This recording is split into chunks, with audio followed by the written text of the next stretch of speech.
Hi guys, how are you all? I hope आप सब अच्छे होंगे। चलिए शुरू करते हैं AS11 and we'll try to complete within 15 to 20 minutes. AS11 effects of changes in foreign exchange rates. AS11 में कुल मिला के तीन बातें आती हैं। पहला, foreign currency transactions. Foreign currency transactions का इनिशियल रिकॉग्निशन कैसे होगा और बैलेंस शीट डेट पर सब्सिक्वेंट मेजरमेंट के अंदर अकाउंटिंग क्या होगी। दूसरा, फॉरेन ऑपरेशंस मतलब ब्रांच, फॉरेन ब्रांचेस की अकाउंटिंग क्या होगी। और तीसरा, फॉरवर्ड एक्सचेंज कॉन्ट्रैक्ट्स जिसके अंदर हेजिंग आता है और स्पेकुलेशन आता है, और उन दोनों का अकाउंटिंग ट्रीटमेंट क्या होगा। सबसे पहले बात करेंगे अपन करेंसीज के बारे में। ये तीनों चीजों को बात करने से पहले करेंसीज के बारे में बात करेंगे। तो as far as currencies are concern, दो प्रकार की करेंसीज होती है। पहला होता है रिपोर्टिंग करेंसी, दूसरा होता है फॉरेन करेंसी। रिपोर्टिंग करेंसी मतलब ऐसी करेंसी जिसमें हम अपने फाइनेंशियल स्टेटमेंट्स बनाते हैं, रिपोर्ट करते हैं।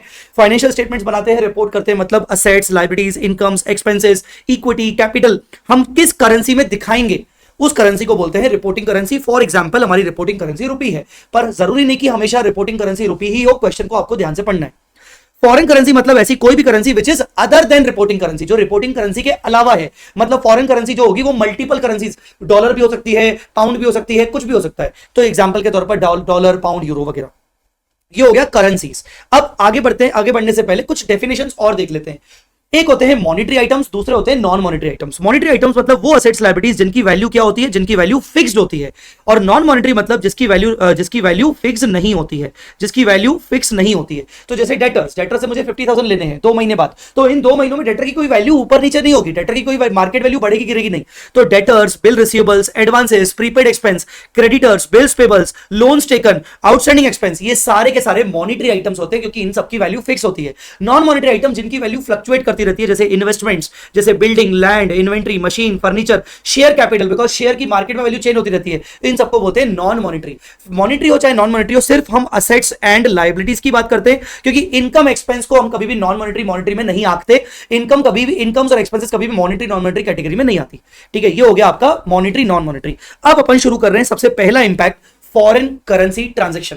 अगर आप कोई भी ट्रांजैक्शन फॉरेन करेंसी में करते हो, अगर आपकी रिपोर्टिंग करेंसी रुपी है और फॉरेन करेंसी में डॉलर में कोई ट्रांजैक्शन करते हो, तो उसको रिकॉर्ड तो रिपोर्टिंग करेंसी में करना पड़ेगा। तो जब आप उसको पहली बार रिकॉर्ड करोगे, फर्स्ट टाइम रिकॉर्ड करोगे, इनिशियल रिकॉग्निशन, तो आप किस रेट पर रिकॉर्ड करोगे उस फॉरेन करेंसी ट्रांजैक्शन को आपको कन्वर्ट करना पड़ेगा रिपोर्टिंग करेंसी में। उसके लिए चाहिए आपको एक्सचेंज रेट। तो एक्सचेंज रेट आपको चाहिए रहेगा उसी दिन का जिस दिन आपने ट्रांजैक्शन किया, उसको बोलते हैं स्पॉट रेट। पर एग्जाम में आप डायरेक्टली स्पॉट रेट नहीं लिखेंगे, स्पॉट रेट आप ब्रैकेट में लिखेंगे, आप लिखेंगे rate prevailing on the date of transaction. तो जिस दिन वो ट्रांजैक्शन हुआ फॉरेन करेंसी का, चाहे वो लोन लिया, लोन दिया, असेट लिया, असेट दिया, असेट बेचा, गुड्स परचेज किया, गुड्स सेल किया, व्हाटएवर, जो भी ट्रांजैक्शन जिस दिन हुआ उस दिन का रेट स्पॉट रेट के हिसाब से वो कन्वर्ट होगा। ये हो गया इनिशियल रिकॉग्निशन। इनिशियल रिकॉग्निशन पे आपने बस ट्रांजैक्शन रिकॉर्ड किया, उस ट्रांजैक्शन के बेसिस पर बैलेंस शीट में असेट लायबिलिटी जा सकती है, पीएनएल में इनकम एक्सपेंस बुक हो सकता है। बट बैलेंस शीट डेट पर आता है सब्सिक्वेंट मेजरमेंट।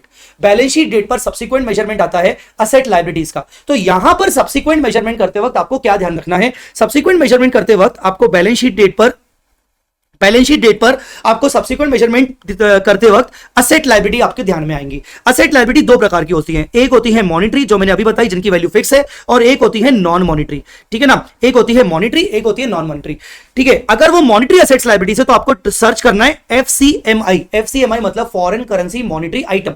मतलब तुम्हें सारे के सारे असेट्स लायबिलिटीज को बैलेंस शीट डेट पर सब्सिक्वेंटली मेजर नहीं करना है, उन्हीं मॉनिटरी असेट्स लायबिलिटीज को करना है जो कि फॉरेन करेंसी के फॉर्म में होंगी। Foreign debtors, foreign creditors, foreign loans. और नॉन मॉनिटरी जो ऑब्वियसली जो मैंने अभी बताया नॉन मॉनिटरी, इस टाइप की असेट्स जो नॉन मॉनिटरी भी फॉरेन करेंसी के फॉर्म में होगी। अब नॉन मॉनिटरी दो प्रकार की होती हैं, which are measured at cost या which are measured other than cost. Which are measured at other than cost. अब आप बोलोगे सर ये वाला चीज तो ना कभी ऐसा लग रहा है पढ़ा नहीं है। मेरे स्टूडेंट्स ने पढ़ा है, बाकी बच्चों ने हो सकता है शायद ना पढ़ा हो, ज्यादा पूछा नहीं जाता, पर एएस का पार्ट है। तो मेजर्ड एट कॉस्ट, जैसे तुम्हारा AS10 बोलता है पीपीई को आप या तो कॉस्ट मॉडल पे रखो या तो रिवॉल्यूशन मॉडल पे रखो। तो अगर तुम कॉस्ट मॉडल पे रखते हो तो उसको बोलोगे तुम non monetary asset measured at cost.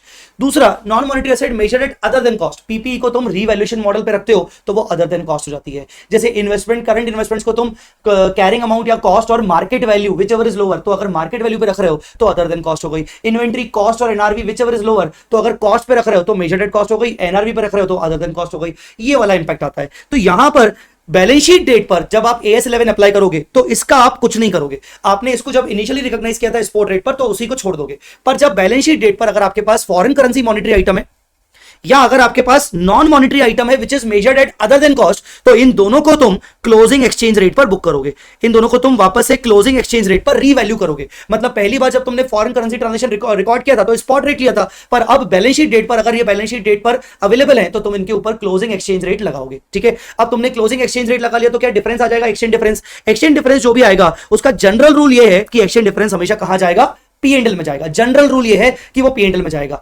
ठीक है, हालांकि मैंने यहां पर लिखा है शॉर्ट टर्म FCMI, मतलब शॉर्ट टर्म नेचर का होगा तो P&L में जाएगा, बट नॉर्मली जनरल रूल ये है कि वो P&L में जाएगा। ठीक है, आई मेरी बात समझ में। बट अगर मान लीजिए आपका long term foreign currency monetary item है, जैसे loan, long term foreign currency monetary item मान लो loan, long term foreign currency monetary item which are to be settled beyond 12 months from the transaction date, जो transaction date के बाद कम से कम 12 महीने के बाद सेटल हो, मतलब आपके लोन्स हो गए। तो ऐसे चीजें होती है long term foreign currency monetary item. Balance sheet date पर आप जब इनको क्लोजिंग एक्सचेंज रेट पर अप्लाई करोगे तो उनका एक्सचेंज डिफरेंस निकलेगा। तो आपके पास एक चॉइस है, या तो आप उनके एक्सचेंज डिफरेंस को P&L में लेके जाओ, ट्रीटमेंट ऑफ एक्सचेंज डिफरेंस लिखा है, ट्रीटमेंट ऑफ एक्सचेंज डिफरेंस, या तो आप उसको P&L में लेके जाओ, या तो अगर आप उसको P&L में नहीं लेके जाना चाहते तो आप पैरा नंबर 46 अप्लाई करो। 46/46A बोलते हैं, अगर आप सिंपली 46 भी लिख के तो चलेगा।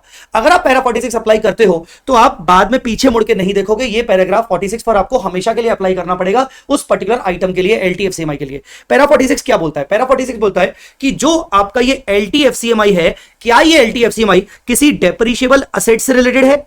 क्या ये LTFCMI किसी डेप्रिशिएबल एसेट से रिलेटेड है? मतलब क्या आपने जो फॉरेन करेंसी लोन लिया है वो किसी डेप्रिशिएबल एसेट को खरीदने के लिए लिया है? खरीदा आपने कहीं से भी, इंडिया से भी खरीदा, लोकल करेंसी में खरीदा, कोई दिक्कत नहीं, पर जो आपने फॉरेन लोन लिया वो किसी डेप्रिशिएबल एसेट को खरीदने के लिए लिया, हाँ या ना? Not related to depreciable asset या रिलेटेड टू डेप्रिशिएबल एसेट। अगर LTFCMI आपका डेप्रिशिएबल एसेट से रिलेटेड है तो एक्सचेंज डिफरेंस को आप डेप्रिशिएबल एसेट की कॉस्ट में ले जाओगे। अगर एक्सचेंज लॉस होगा तो आप उसको ऐड करोगे एसेट की कॉस्ट में, और अगर एक्सचेंज गेन होगा तो आप उसको डिडक्ट करोगे एसेट की कॉस्ट से, क्योंकि गेन होगा तो क्रेडिट बैलेंस होगा, क्रेडिट बैलेंस तो एसेट से माइनस होगा, और लॉस होगा तो डेबिट बैलेंस होगा और वो एसेट की कॉस्ट में ऐड हो जाएगा। अब जब एसेट की कॉस्ट में ऐड लेस हो जाएगा तो फ्यूचर का डेप्रिसिएशन भी रिवाइज निकलेगा, फर्दर डेप्रिसिएशन भी नया निकलेगा। तो depreciation for further period shall be charged on revised carrying amount. पर अगर आपका LTFCMI किसी डेप्रिशिएबल एसेट से रिलेटेड नहीं है, फॉर एग्जांपल आपने कोई वर्किंग कैपिटल लोन लिया था, एसेट से रिलेटेड लोन नहीं लिया था, तो ऐसे केस में आप जो एक्सचेंज डिफरेंस निकाल के बैठे हो उस एक्सचेंज डिफरेंस को एक स्पेशल अकाउंट में डालोगे, उसका नाम है FC मिट डिफरेंस। FC मतलब फॉरेन करेंसी, मिट मतलब मॉनिटरी आइटम ट्रांसलेशन, और डिफरेंस अकाउंट। तो foreign currency monetary item translation difference account में आप उसको चार्ज करोगे। इसको आप सेपरेटली रिजर्व एंड सरप्लस में दिखाओगे। अगर डेबिट बैलेंस होगा तो नेगेटिव फिगर, अगर पॉजिटिव बैलेंस होगा तो क्रेडिट बैलेंस, मतलब डेबिट बैलेंस होगा तो नेगेटिव और अगर क्रेडिट बैलेंस होगा तो पॉजिटिव। और आप इसको over a period of the loan, जितना भी आपका LTFCMI है 5 इयर्स का, तो 5 इयर्स में आप इसको डेफर एंड अमोर्टाइज करोगे 5 इयर्स में। तो ये है आपका फॉरेन करेंसी मॉनिटरी आइटम और long term foreign currency monetary item. तो फॉरेन करेंसी मॉनिटरी आइटम कौन से होते हैं? मॉनिटरी आइटम आपको पता है जिसकी वैल्यू फिक्स होती है, पर जो फॉरेन करेंसी में मेजरेबल होते हैं। चलिए, तो ये हो गया आपका फॉरेन करेंसी ट्रांजैक्शंस। अब आते हैं फॉरवर्ड एक्सचेंज कॉन्ट्रैक्ट। तीसरे में अपन बात करेंगे बाद में, इसके बाद बात करेंगे फॉरेन ऑपरेशंस की। तो फॉरवर्ड एक्सचेंज कॉन्ट्रैक्ट्स मतलब ऐसे कॉन्ट्रैक्ट जो आप किसी फ्यूचर की अनसर्टेनिटी के ऊपर आप लगा रहे हो। फ्यूचर में आपको लग रहा है कि डॉलर की वैल्यू बढ़ सकती है, डॉलर की वैल्यू गिर सकती है, उसके बेसिस पर आज आप एक कॉन्ट्रैक्ट कर रहे हो। ये कॉन्ट्रैक्ट या तो हेजिंग नेचर का होगा या तो स्पेकुलेशन नेचर का होगा। अब हेजिंग स्पेकुलेशन में फर्क क्या है? हेजिंग मतलब जहां आपके पास कोई रिस्क है, आपने कोई लोन ले रखा है और आपको लोन फॉरेन करेंसी में रीपे करना है और आपको डर है कि डॉलर की वैल्यू बढ़ेगी तो रीपे ज्यादा करना पड़ेगा। हो सकता है आपके कोई फॉरेन करेंसी डेटर्स हैं जिनसे आपको फॉरेन करेंसी पैसा आने वाला है और आपको डर है कि वैल्यू गिर ना जाए। तो हेजिंग तब होती है जब आपके पास पहले से ही कोई एसेट या लायबिलिटी है जिसके वैल्यू गिरने की डर लगे, जिसमें वैल्यू के गिरने का डर लगे। तो hedging to cover the risk of loss on assets और लायबिलिटीज, मतलब किसी एसेट लायबिलिटी में आपको रिस्क है, उसमें नुकसान हो सकता है, उस नुकसान को कवर करने के लिए, बचाने के लिए आप हेजिंग कॉन्ट्रैक्ट करते हो। जब आप हेजिंग कॉन्ट्रैक्ट करते हो तो आपको या तो फॉरवर्ड प्रीमियम निकालना पड़ता है या तो आपका फॉरवर्ड डिस्काउंट निकलता है। फॉरवर्ड प्रीमियम मतलब एक्सपेंस, मतलब नुकसान, या फॉरवर्ड डिस्काउंट मतलब गेन। अब ये फॉरवर्ड प्रीमियम फॉरवर्ड डिस्काउंट निकलता कैसे है? बेसिकली हेजिंग के अंदर क्या होता है कि मैंने आज मान लो एक ट्रांजेक्शन किया कि भाई मैंने आज एक लोन लिया, तो रेट चल रहा है 85 रुपीज का, ठीक है। अब मैं एक्सपेक्ट करूंगा कि जब मैं लोन को रीपे करूं तो रेट 85 ही हो या 85 से कम हो, पर मुझे डर लग रहा है कि लोन की डॉलर की वैल्यू बढ़ जाएगी, 85 से ऊपर चली गई तो मुझे नुकसान होगा और बढ़ने के पूरे चांसेस हैं। तो मैं गया बैंक के पास और मैंने बैंक के पास जाके एक रेट बुक कर लिया। उस बुकिंग वाले रेट को बोलते हैं फॉरवर्ड रेट। बैंक को मैंने बोला कि मुझे 1 साल बाद डॉलर की जरूरत पड़ेगी क्योंकि मुझे लोन को रीपे करना है, तो आप मुझे मेरा रेट बुक कर दो। तो रेट मेरा बुक किया गया फॉर एग्जांपल 87 रुपीस का, तो 87 रुपीस का मेरा रेट बुक कर दिया गया फॉरवर्ड रेट, और मैंने इनिशियली लोन लिया था 85 रुपीस के हिसाब से स्पॉट रेट। तो फॉरवर्ड रेट और स्पॉट रेट का कंपैरिजन होता है हेजिंग के अंदर। किसका कंपैरिजन होता है? फॉरवर्ड रेट और स्पॉट रेट। फॉरवर्ड मतलब जो मैंने कॉन्ट्रैक्ट किया और स्पॉट मतलब जिस पर रिकॉर्ड किया था। जो भी डिफरेंस आएगा, अगर एक्सपेंस नेचर का डिफरेंस है, अगर मुझे एक्सपेंस टाइप की फील आ रही है, लॉस टाइप की फील आ रही है, तो मैं उसको फॉरवर्ड प्रीमियम बोलूंगा। अगर मुझे गेन टाइप की फीलिंग आ रही है तो मैं उसको डिस्काउंट बोलूंगा। सर गेन क्यों होगा? गेन भी हो सकता है, मान लीजिए आज मैंने लोन लिया 85 पे बुक किया, और जब मैं रीपे करूंगा उसका मैंने पहले से ही बुक करके रखा है 84 का, रीपे कर दूंगा तो मैं 84 में पे करूंगा, मैंने आज बुक कर लिया है, तो 1 रुपए का गेन होगा। जो भी मुझे फॉरवर्ड प्रीमियम आएगा, फॉरवर्ड डिस्काउंट आएगा, मैं उसको डेफर एंड अमोटाइज करूंगा। Forward premium is expense, forward discount is income. मैं उसको डेफर एंड अमोटाइज करूंगा ओवर द कॉन्ट्रैक्ट पीरियड। अगर कॉन्ट्रैक्ट 5 मंथ्स का है, जिसमें से 2 मंथ्स करंट ईयर में आ रहे हैं और 3 मंथ्स नेक्स्ट ईयर में आ रहे हैं, तो मैं फॉरवर्ड प्रीमियम और डिस्काउंट को में से 2 मंथ्स का एक्सपेंस करंट ईयर के पीरियड में दिखाऊंगा और 3 मंथ्स का एक्सपेंस नेक्स्ट ईयर के पीरियड में दिखाऊंगा। तो हेजिंग में आपको कुल मिला के प्रीमियम और डिस्काउंट को डेफर एंड अमोटाइज करना होता है। जबकि स्पेकुलेशन क्या होता है? स्पेकुलेशन में आपके पास कोई रिस्क नहीं है, आपके पास कोई सच कोई असेट लायबिलिटी नहीं है जिसकी वैल्यू बढ़ जाए, गिर जाए और आपको नुकसान होगा उसका, आपको डर है, ऐसा कुछ नहीं है। यहां पर स्पेकुलेशन मतलब आप सिंपली एक ट्रेडर हो, आप स्टॉक ब्रोकर हो और आप प्रॉफिट अर्न करना चाहते हो, इमीडिएटली प्रॉफिट, फॉरेन करेंसी के फ्लक्चुएशन का फायदा उठाकर प्रॉफिट कमाना चाहते हो, या फिर आप फॉरेन करेंसी के ऊपर सट्टा लगा रहे हो, फॉरेन करेंसी के ऊपर बैटिंग कर रहे हो without any physical delivery. Foreign currency खरीदे बिना आप फॉरेन करेंसी के ऊपर पैसा लगा रहे हो कि देखना डॉलर की वैल्यू 2 रुपए से बढ़ जाएगी, 4 रुपए से बढ़ जाएगी। अगर सच में बढ़ गई तो आपको फायदा होगा और गिर गई तो आपको नुकसान होगा, ऐसा होता है। तो जो भी आपका फायदा नुकसान निकलता है वो आपका अल्टीमेटली P&L में जाता है। स्पेकुलेशन में फंडा यह है कि आपने जिस दिन कॉन्ट्रैक्ट किया उस दिन आपको कुछ नहीं करना होता। बैलेंस शीट डेट पर आपको रेट चेक करना होता है कि आपने मान लो कॉन्ट्रैक्ट डेट पर आपने बुक किया था 85 पर कि आज मैं डॉलर को बुक कर रहा हूं 85 पर, देखना फ्यूचर में वैल्यू बढ़ जाएगी। बैलेंस शीट डेट पर ये वैल्यू हो गई 86, तो आपको 1 रुपए का फायदा हुआ। बैलेंस शीट डेट पर आपको 1 रुपए का फायदा बुक करना होता है। फिर जब आप सेटलमेंट करते हो तो सेटलमेंट डेट पर आपको वापस से चेक करना पड़ता है कि आपका रेट कितना चल रहा है। 86 का 88 हो गया तो आपको 2 रुपए का और फायदा हो गया। आप 2 रुपए का फायदा बैलेंस शीट डेट के बाद मतलब नेक्स्ट ईयर में बुक करते हो। लॉस होगा तो लॉस बुक करोगे। तो स्पेकुलेशन में आप डायरेक्टली प्रॉफिट एंड लॉस में ट्रांसफर करते हो, कोई भी अमोटाइजेशन करने की जरूरत नहीं। तो हेजिंग में अमोटाइज करते हैं, डेफर एंड अमोटाइज। स्पेकुलेशन में इमीडिएटली ट्रांसफर करते हैं, एक बार बैलेंस शीट डेट पर, एक बार सेटलमेंट डेट पर। तो ये था आपका फॉरवर्ड एक्सचेंज कॉन्ट्रैक्ट। अब अपन बात करेंगे फॉरेन ऑपरेशंस। अब अपन बात करेंगे foreign operations, FO. Foreign operations 2 type के होते हैं, एक होता है इंटीग्रल और एक होता है नॉन इंटीग्रल। एक होता है इंटीग्रल, एक होता है नॉन इंटीग्रल। इंटीग्रल के केस में अपन सारे के सारे मॉनिटरी आइटम्स, असेट्स और लायबिलिटीज के मॉनिटरी आइटम्स को क्लोजिंग एक्सचेंज रेट पर चेंज करते हैं।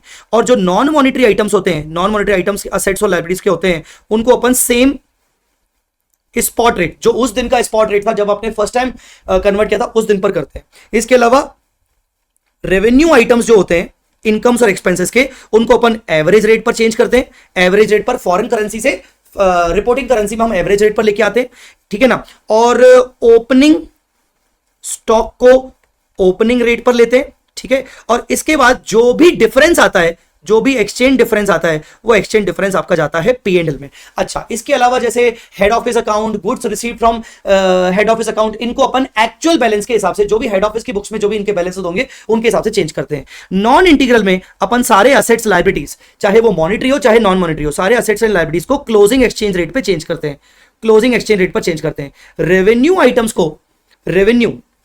आइटम्स को या तो एक्चुअल रेट लेते हैं, और अगर एक्चुअल रेट पॉसिबल ना हो पाए तो एवरेज रेट लेते हैं। एक्चुअल रेट पॉसिबल ना हो पाए तो एवरेज रेट लेते हैं। और बाकी चीजें जैसे अपन ने इंटीग्रल में की थी वैसे का वैसा ही। अगर यहां पर कोई एक्सचेंज डिफरेंस आता है तो उस एक्सचेंज डिफरेंस को हम डालते हैं एक स्पेशल अकाउंट में, which is called FCTR account, foreign currency translation reserve, और इसको हम रिजर्व एंड सरप्लस में दिखाते हैं। ये FCTR अकाउंट आपका तब तक पड़ा रहेगा जब तक आप अपना ये non integral foreign operation sell नहीं कर देते। अगर आपका non integral foreign operation integral में कन्वर्ट हो गया या आपने खत्म कर दिया तो आप इस FCTR को P&L में कन्वर्ट कर देते हो, P&L में लेके आते हो जब आप FO को सेल कर देते हो या फिर इंटीग्रल में कन्वर्ट कर देते हो। So guys, this was your AS11 का चार्ट रिवीजन। मैंने जो 151 मास्टर प्रॉब्लम्स दिए हैं उसमें मैंने AS11 के 4-5 क्वेश्चंस डाले हैं, वो जरूर एक बार अच्छे से करके देखिएगा, मजा आ जाएगा। चार्ट ये मास्टर प्रॉब्लम्स आपको डिस्क्रिप्शन से मिल जाएंगे। So guys, thank you so much for watching this lecture. अगर आपको लेक्चर अच्छा लगा, पसंद आया तो प्लीज आप इसको लाइक जरूर करिएगा और बाकी सबके साथ शेयर करिएगा।